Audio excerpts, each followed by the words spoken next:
Assalamualaikum warahmatullahi wabarakatuh.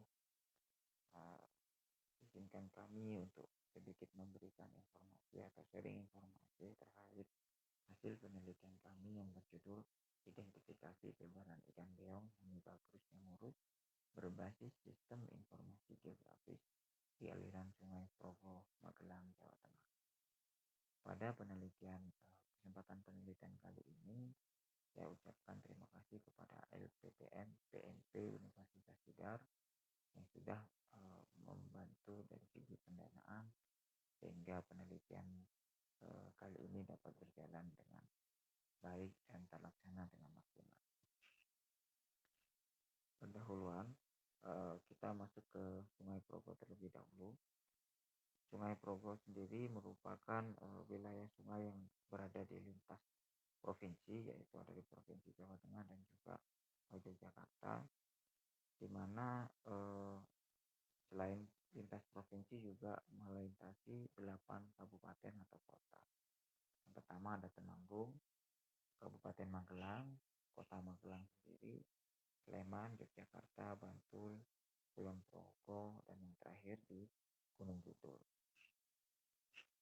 Kemudian sekedar informasi, untuk area Sungai Progo sendiri di Jawa Tengah meliputi Kota Magelang dengan luasan 18,12 km persegi, kemudian Kabupaten Magelang 1085,76 km persegi, Temanggung 543,05 km persegi, Kendal 42,75 km persegi, Wonosobo 5,16 km persegi, dan Boyolali 13,17 km persegi. Kemudian lanjutannya, salah satu faktor yang mempengaruhi banyak atau sedikitnya jumlah ikan pada suatu aliran sungai itu dipengaruhi oleh aliran sungai sendiri, di mana terdapat dugaan bahwasannya aliran sungai ini akan memberikan pengaruh terhadap organisme yang ada di dalamnya, khususnya ikan. Nah, tujuan khusus penelitian ini dari sekian aliran sungai yang ada di Progo, maupun sungai utama maupun anak sungai, itu untuk mengidentifikasi sebaran ikan beong di aliran Sungai Progo dalam penentuan tingkat keragaman dan status sumber daya ikan beong di Sungai Progo dengan menggunakan sistem informasi geografis. Jadi harapannya dari hasil penelitian ini tujuannya nanti akan ada gambaran di mana saja sebaran ikan beong berada di Sungai Progo. Ini sebagai dasar informasi dasar sebagai rencana pengelolaan Sungai Progo yang khususnya bergerak di bidang ekologi biota ikannya. Kemudian urgensi penelitian ini untuk menjadikan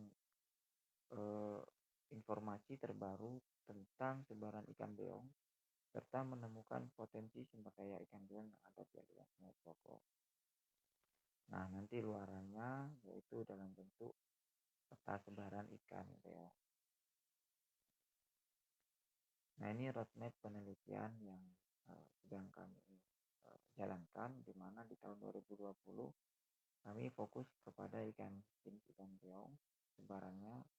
Kemudian setelah itu di tahun berikutnya rencana kami akan beralih ke lobster atau jenis udang-udangan yang ada di Sungai Progo juga, dan itu nanti kelimpahan Macrozoodantos, kemudian teknologi zonasi biota perairan berdasarkan substrat, kemudian analisis kelayakan lahan budidaya biota perairan endemik berkelanjutan di Magelang, Jawa Tengah.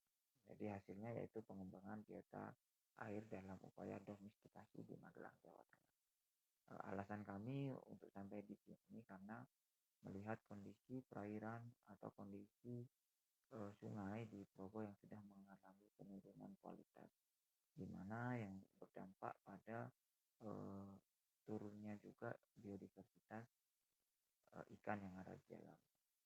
Lebih lagi pada beberapa jenis ikan endemik.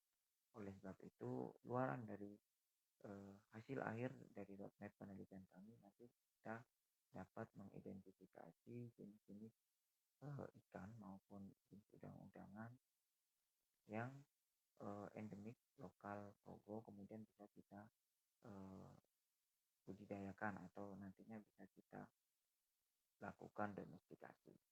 Itu hasil akhirnya. Kemudian metode untuk yang ikan beong sendiri di sini kita bagi tiga kegiatan utama. Yang pertama observasi ini untuk menentukan lokasinya. Jadi kita juga melihat potensi dari bahaya yang ditimbulkan saat pengambilan sampel, kemudian distribusi titik pengambilan sampel supaya merata, kemudian observasi juga nanti hubungannya dengan gambaran lokasi secara umum, gambaran fisiknya. Kemudian untuk sampling pengawetan dan identifikasi sampel penelitian nanti tentunya ikan beong sendiri. Kemudian yang diperoleh dari setiap titik stasiun, pengambilan sampel dilakukan 1 bulan sekali selama waktu pelaksanaan 3 bulan untuk mendapat menjelaskan rata-rata keragaman ikan yang ada di aliran Sungai Progo, identifikasi sebaran ikan, kemudian analisis sebarannya beserta parameter pendukung seperti parameter kualitas air, pH, DO maupun pH. Dan yang terakhir studi literatur sebagai penunjang dari penelitian kami. Nah, hasil pembahasan dari hasil penelitian kami, kita menemukan yang pertama titik koordinat sebagai titik pengambilan sampel yang nanti kita hubungkan dengan karakteristik sungainya. Karakteristik sungai di sini kita bagi menjadi dua. Yang pertama lebar sungai, kemudian dan substratnya. Karena ada beberapa literatur yang menyebutkan bahwasannya lebar sungai mempengaruhi dari biodiversitas ikan suatu kawasan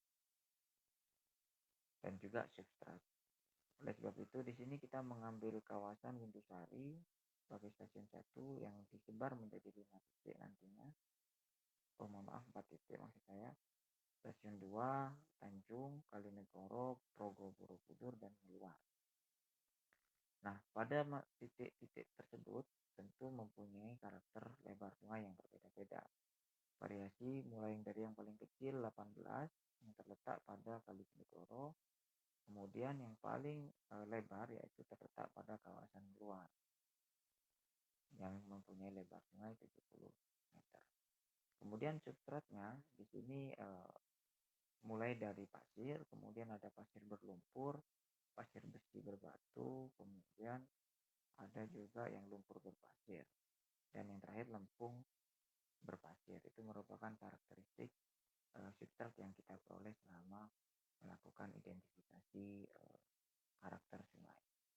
Kemudian gambar selanjutnya ini merupakan jumlah ikan beong yang berhasil ditangkap.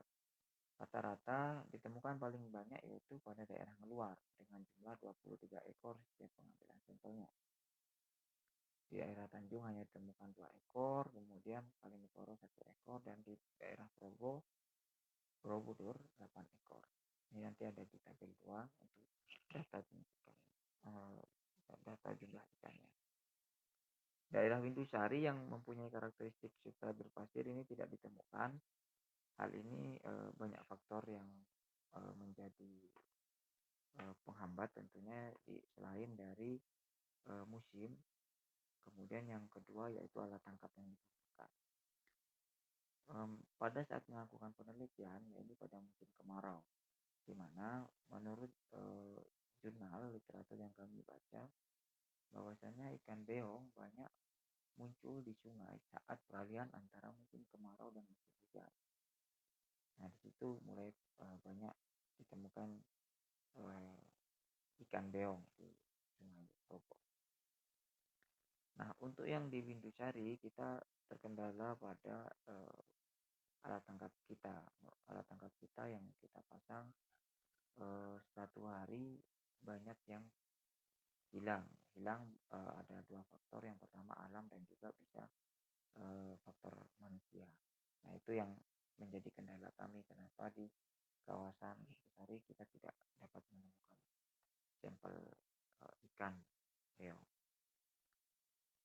Kemudian pada daerah luar, di sini yang paling banyak, yang seperti yang sudah saya sebutkan tadi, bahwasannya karakter sungai itu berpengaruh terhadap sebaran ikan beong. Ikan beong lebih suka pada kawasan karakter sungai yang mempunyai luas lebih dari 50 meter, kemudian mempunyai kedalaman lebih dari 1 meter. Kemudian ini sebaran ikan beong di Sungai Progo berdasarkan titik pengambilan sampel. Pada titik pengambilan sampel kita lakukan sebanyak 6 kali dan pada beberapa stasiun ada yang berhasil menemukan atau berhasil menangkap ikan beong, ada beberapa yang tidak ditemukan atau tidak berhasil menangkap ikan beong. Kemudian yang sebelahnya merupakan pengamatan kualitas air Sungai Progo. Pada pengamatan kualitas airnya, untuk suhu tidak terlalu berfluktuasi atau tidak terlalu perbedaan antara stasiun 1 dan stasiun 5 tidak terlalu tinggi. Hal ini dikarenakan waktu pengambilan sampel kita dilakukan selama pagi hari, sehingga pada stasiun 5 itu sudah siang, sehingga mempengaruhi dari naiknya suhu di lokasi tersebut. Tetapi untuk tingkatan atau kadar atau range suhu dari pengamatan kami masih sesuai atau masih dalam taraf normal untuk pertumbuhan ikan beong. Selanjutnya pada pH di sini memang cenderung fluktuasi karena beberapa kawasan stasiun yang kita ambil itu merupakan kawasan yang mempunyai tingkat pencemaran limbah baik itu industri maupun rumah tangga, pasar yang lumayan tinggi. Oleh sebab itu, di situ ada perbedaan pH pada setiap stasiunnya. Seperti misalkan pada stasiun 1 dan yang paling tinggi yaitu terletak pada stasiun 4. Nah, untuk yang kecerahan kita mempunyai nilai yang sedikit berbeda dikarenakan kecerahan berpengaruh terhadap TSS, dipengaruhi adanya total suspended solid atau dipengaruhi adanya bahan suspensi yang ada di cairan tersebut. Nah, untuk yang di stasiun 1 kecerahannya relatif tinggi dikarenakan pada kawasan tersebut masih jauh dari masukan beban pencemaran, kemudian terjadinya abrasi di kanan kiri sungai masih cenderung sedikit. Oleh sebab itu nilai kecerahannya tinggi. Berbeda dengan stasiun 4 dan 5 di mana pada stasiun tersebut mulai mengalami penurunan tingkat kecerahan dikarenakan adanya masukan bahan-bahan organik maupun masukan dari abrasi dari kanan kiri sungai. Itu untuk kualitas air. Akan tetapi kualitas air yang ada di Sungai Progo yang kita dapatkan masih dalam kategori normal, artinya dapat ikan beong masih dapat toleransi terhadap perubahan kualitas air tersebut. Nah, selanjutnya yang terakhir ini merupakan peta zonasi sebaran ikan beong yang kita dapatkan. Sebaran ikan beong yang kita dapatkan di sini berdasarkan titik pengamatan yang kita ambil sampelnya, di mana pada kawasan tersebut kita memperoleh jenis ikan beong sebagai data sebarannya. Nah, untuk sebarannya sendiri kita tidak mencantumkan jumlah karena di sini kita cukup mengetahui di mana saja sih letak dari keberadaan ikan beong yang ada di Sungai Progo khususnya di Kabupaten Magelang. Nah, untuk harapannya data sebaran ikan beong ini dapat digunakan sebagai dasar para pengambil kebijakan untuk melakukan kegiatan pengelolaan maupun melakukan setidaknya seperti pendidikan kepada masyarakat akan pentingnya menjaga ekosistem sungai sehingga nantinya dapat biota maupun jenis makhluk hidup yang ada di aliran Sungai Progo dapat terjaga kelestariannya. Nah, untuk kesimpulannya sendiri, berdasarkan hasil penelitian yang telah dilakukan, maka diperoleh kesimpulan bahwa ikan beong Sungai Progo banyak ditemukan pada kedalaman 2 meter. Kemudian parameter kualitas air masih dalam kategori dapat menunjang kehidupan ikan biak. Terima kasih, mungkin itu yang bisa saya sampaikan. Wassalamualaikum warahmatullahi wabarakatuh.